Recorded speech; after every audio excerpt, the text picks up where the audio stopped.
Hello everyone. ఈరోజైతే నేను వివాహ భోజనము రెస్టారెంట్‌కొచ్చినాను. Jubilee hills బ్రాంచ్‌కొచ్చాను. నేను చాలా సార్లొచ్చాను. బయట నుంచి చూస్తున్నారా ఎలా ఉందో లుక్ చాలా బావుంటది. లోపల పెద్దగా ఇదొచ్చేసి లిఫ్ట్ దగ్గర నేము. ఇంక అన్నీ తీస్తున్నాను. ఇక్కడేమో బయట లుక్ కార్ పార్కింగ్ దగ్గర ఇలా ఉంది నేము. చాలా సార్లొచ్చాను నేను. కానీ ఎప్పుడు వీడియో తీయలేదు. ఈసారి తీయాలనిపించింది. నా ఫేవరెట్ రెస్టారెంట్ హైదరాబాద్‌లో 'సందీప్ కిషన్' నా ఫేవరెట్ హీరో. అందుకే నేను హైదరాబాద్‌కొచ్చిన ప్రతిసారి ఆ రెస్టారెంట్‌కి వెళ్ళకుండా నేను ఇంటికే పోను.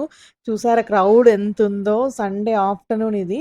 మేము చాలా సేపు వెయిటింగ్ చేశాము. కింద లిఫ్టే రాలేదసలు అంతమందున్నారు. ఇంకా పైన గూడా ఫుల్ అయింది మొత్తము. వెయిట్ చేస్తున్నాము. ఇంకా ఇక్కడ మీకు చూపిద్దామని ప్లాంట్స్ అవన్నీ నేచురల్‌గా ఉంటాయి.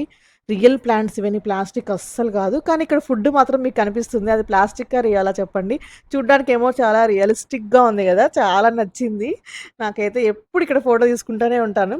చూడండి రియల్‌గా ఉంది. కానీ ఇవంతా ప్లాస్టిక్ అలా రియల్ అయితే కాదది. ఫుల్లున్నారు లోపలంతా. ఇంకా బాల్కనీలో ప్లేస్ ఉందంటే మేము అక్కడికెళ్ళాం. అక్కడ ఫస్ట్ టైమ్ మేము కూర్చోవడం. అక్కడ బయట. లోపల ఎప్పుడు కూర్చుంటాం. అక్కడ కూడా చాలా బాగుంది. అక్కడ సందీప్ కిషన్ ఫాదర్ గారు గూడా లంచ్ చేస్తున్నారు. నేను చాలా ఎక్సైట్ అయినా అతన్ని చూస్తేనే ఫస్ట్ టైమ్ నేను చూడ్డము. సార్‌తో మాట్లాడదాం అనుకున్నా నేను వెళ్లి. సరే లంచ్ చేసిన తర్వాత మాట్లాడదామని ఇంకా మేము గూడా అన్నీ తెప్పించుకుందాం. మేమందరం బిర్యానీ తింటే మా ఆయనేమో ఫిష్ కర్రీ, వైట్ రైస్ ఎప్పుడు బయటకొచ్చినా బిర్యానీ తినడు. ఇంకా ఫిష్ కర్రీ, వైట్ రైస్ ఇవి అంటాడు. అక్కడ చూసారా సందీప్ కిషన్ సార్ వాళ్ళ నాన్నగారు ఉన్నారు బిల్ కౌంటర్ దగ్గర. సరే అయితే అతనితో ఒక ఫోటో తీసుకున్నా. బాయ్.